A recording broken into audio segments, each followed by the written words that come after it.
when it comes to specific sports training, personalized programs are the norm. But according to our fitness expert, Wes Cole, there are a few exercises that will make you better at anything you do, right? Absolutely. You know, just like you said, a lot of it depends on your sport, but I found that these few exercises that we're going to go over, they work with just about everybody. All right, and we're going to start out with some lateral training. Well, the thing about lateral training is this is something that I see a lot of people not doing in the gym. They get on the treadmill and they get their aerobic work, or they might even do some sprints. But if you look at sports, you know, a lot of sports, there's a lot of lateral movement. And if you're not used to it, not only will it hurt you in your sports, but it actually can lead you to some injury. You need to build up that tendon strength in your ankles. Okay. This is what I like to do. This is a good warm-up I like to do for a lot of my clients.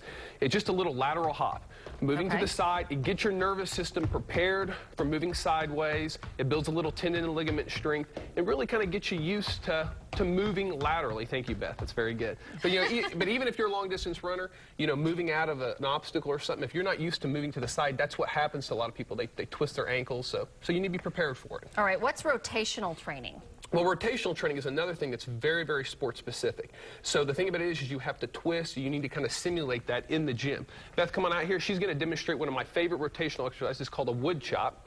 And what she's doing right here is she's twisting to the side, and she's actually really strong. This is kind of a lighter weight, but feel free to go a little bit heavier or lighter if you need to. But she's exploding through the hips. She's really working that core, and this is something that you'll really feel on the court, on the tennis court, on the basketball court, if you play golf. But really getting that rotational strength is something that a lot of people leave out in the gym. Thank you, Beth. That's a big weight for a little girl. She's great. Yeah, she's pretty strong. Very nice. Plyometrics, that's fancy for jumping, isn't it? Yeah, plyometrics, it really is, and it's very scientific. A lot of people try to overcomplicate it, but in a nutshell, basically what it is, it's a style of training that basically suggests that if you want to be fast, you have to practice fast. Okay. And this is just a basic plyometric exercise. These are some plyo hops. And what Beth's going to do is she's going to put her feet together and she's going to move real quick and then go ahead and hop forward, just like so.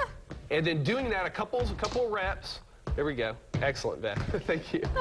Moving that really builds up the speed, really improves your athleticism, but it gets you real tired real quick. And remember, the whole aspect of plyometrics is to develop speed. So if you get so tired you can't move fast anymore, you're kind of breaking your point. So really focus on moving as fast as you can, and I guarantee it's amazing. You'll feel it. I'm tired watching her. I think we have somebody else for this one. Explosive strength training. Well, not only do you have to move fast to really aid your sports, but you have to teach your muscles to contract quickly. We've always been taught in the weight room to lift the muscles slow and in control. The new way of doing that now, the way that a lot of athletes train, is they lift the weights explosively to really teach their muscles to recruit their fibers real quickly.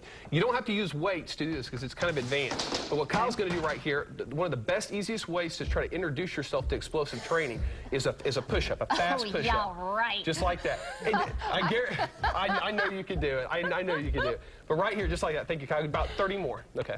That's it. But like I said, that was great. He's real quick. Remember, speed is relative. So you know, as fast as you can do it, even if it's real slow, trying to recruit those fibers, I guarantee you'll see a difference. Yeah. Quick answer for B. We had a viewer question. What is your opinion on sports drinks? I like sports drinks for performance. If you're about to run a marathon or if you're about to run a race, you know, go for it. But if for weight loss, you know, I've told clients many times before, if you're guzzling down 1 or 2 things of Gatorade, you know, when you work out, you're working off your Gatorade. Right. Usually the answer is somewhere in the middle. If you're really working on weight loss, but you don't really like the taste of water, dilute it.